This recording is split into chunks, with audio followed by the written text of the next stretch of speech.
ہمارے ذہنوں میں جو معیارات بیٹھے ہوئے ہیں وہ کیا ہے؟ کامیابی پیسے سے ہے، کامیابی جائیداد سے ہے، کامیابی کاروبار سے ہے، کامیابی شہرت سے ہے، کامیابی اقتدار سے ہے۔ یہ معیارات ہیں۔ جو جتنا دولت مند اتنا کامیاب، جو جتنا مشہور اتنا کامیاب، جو جتنا پاپولر اتنا کامیاب، جو حکومت پر پہنچ گیا کامیاب، جس نے بڑا کاروبار جما لیا کامیاب، جس نے بہت جائیداد بنا لی کامیاب۔ یہی ہے اصل میں ساری بس کی گانٹھ۔ جو تصور کامیابی کا ہوگا اسی کے مطابق آپ کی بھاگ دوڑ ہوگی، اسی کے لیے جد و جہد ہوگی، اسی کے لیے توانائیاں صرف ہوں گی، اسی کے لیے دن رات کی مشقت ہوگی۔ یہ ہے اصل شے جس کی یہاں نفی ہو رہی ہے۔ کامیابی دولت سے نہیں، کامیابی شہرت سے نہیں، کامیابی اقتدار اور طاقت اور حکومت سے نہیں، بلکہ کامیابی ہے ایمان سے، عمل صالح سے، تواصی بالحق سے، تواصی بالصبر سے۔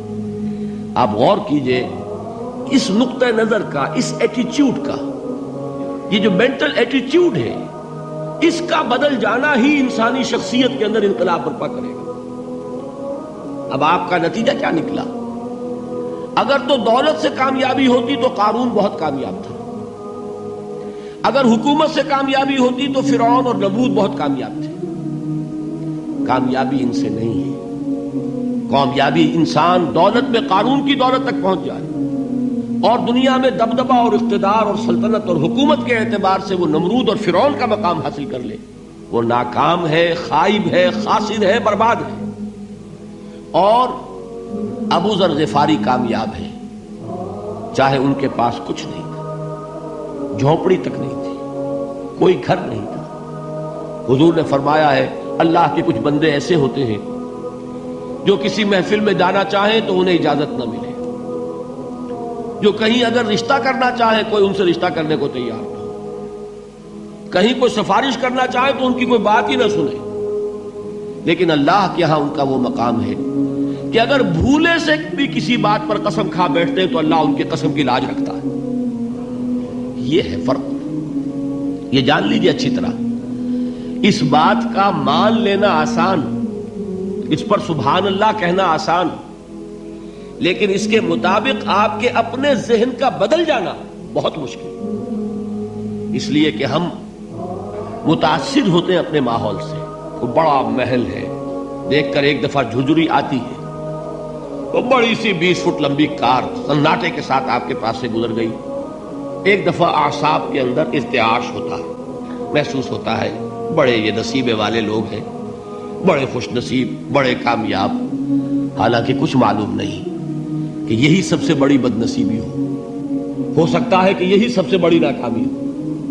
اگر ذہنوں میں یہ بات بیٹھ جائے کامیابی کس شے سے، یہی وجہ دیکھیے قرآن مجید میں بارہا آپ دیکھیں اولئک هم المفلحون، یہ ہے لوگ کامیاب ہونے والے۔ آج یہ آپ نے نماز میں وہ آیات سنی، یا ایھا الذین آمنوا ارکعوا واسجدوا واعبدوا ربکم وافعلوا الخیر لعلکم تفلحون۔ اے ایمان والو، رکوع کرو، سجدہ کرو، اپنے رب کی پرستش اور بندگی کرو اور اچھے کام کرو تاکہ تم کامیاب ہو جاؤ۔ تو کامیابی کن چیزوں سے ہے؟ یہ ہے سب سے بڑا سبق۔ یہ ہمارے دل میں اگر بات بیٹھ جائے، ٹھک جائے، تو زندگی بدل جائے گی، صبح و شام بدل جائیں گے، نقشے بدل جائیں گے، بھاگ دوڑ کا رنگ بدل جائے گا، ویلیو سٹرکچر بدل جائے گا۔ آج وہ ایک چیز نہایت اہم نظر آ رہی ہے، کل نہایت غیر اہم نظر آئے گی۔ جیسے کہ حضور کی حدیث ہے مالی وللدنیا، مجھے تمہاری اس دنیا سے کیا سروکار ہے، انما مثلی کراکب استظل تحت شجرۃ ثم راح فترکها، میری مثال تو اس سوار کی سی ہے جو تھوڑی دیر کے لیے ایک درخت کے سائے میں ٹھہرتا ہے سستانے کے لیے، پھر وہ اپنا راستہ لیتا ہے، اسے اس درخت سے مستقل تعلق اس کا نہیں ہے، وہ اس کا گھر نہیں، وہ اس کی منزل نہیں۔ اسی طرح یہ دنیا میرا گھر نہیں ہے۔ اب دیکھیے ہم کہتے ہیں انا للہ و انا الیہ راجعون، ہم تو مسافر ہیں، ہم اللہ کے پاس سے آئے، اللہ کی طرف ہمیں لوٹ جانا ہے۔ کن فی الدنیا کانک غریب و عابر سبیل، حضور فرماتے ہیں دنیا میں ایسے رہو جیسے کہ تم اجنبی ہو یا راہ چلتے مسافر ہو. لیکن یہ طرز عمل کب ہوگا؟ جبکہ یہ آیت ہمارے ذہنوں کے اندر بیٹھ گئی ہو. والعصر ان الانسان لفی خسر الا الذین آمنوا وعملوا الصالحات وتواصوا بالحق وتواصوا بالصبر. یہ ہے اصل بات جو میں نے عرض کیا تھا کہ میں بتاؤں گا صحابہ کیوں ایک دوسرے کو یاد دلاتے تھے. اس لیے کہ دیکھیے جیسے برف باری اگر ہو رہی ہو، آپ باہر نکلیں گے تو برف آپ کے کپڑوں پر جم جاتی ہے نا، تو آپ جھٹکتے ہیں کپڑوں کو تاکہ برف ہٹ جائے. ہمارے ایمان پر اس دنیا میں رہتے ہوئے جب ہم متاثر ہوتے ہیں ماحول سے تو گردہ آ جاتا ہے، برف پڑ جاتی ہے. اس کو جھٹکتے رہنے کی ضرورت ہے، اور وہ جھٹکنے کی بہترین اور مؤثر ترین شکل یہی ہے کہ یاد رکھو کامیابی ان چیزوں سے نہیں ہے. چمک دمک جو ہے دنیا کی، یہ ساری چمک دمک جو تمہیں رجھا رہی ہے، جو تمہیں اپنے اندر گم کیے ہوئے ہے. یہ لفظ گم پر اقبال کا وہ شعر یاد آ گیا کہ کافر کی یہ پہچان کے آفاق میں گم ہے، اور مومن کی یہ پہچان کے گم اس میں ہے آفاق. تم گم نہ ہو کر رہ جاؤ، اس میں مبہوت نہ ہو کر رہ جاؤ، مرعوب نہ ہو کر رہ جاؤ.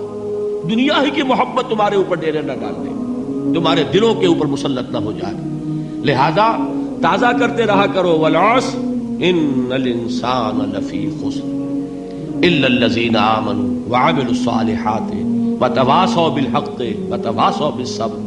پھر یاد کر لو، پھر تازہ کر لو اپنے اس یقین کو کہ کامیابی دولت سے نہیں، کامیابی ثروت سے نہیں، کامیابی اقتدار سے نہیں، کامیابی شہرت سے نہیں، کامیابی جائیداد سے نہیں.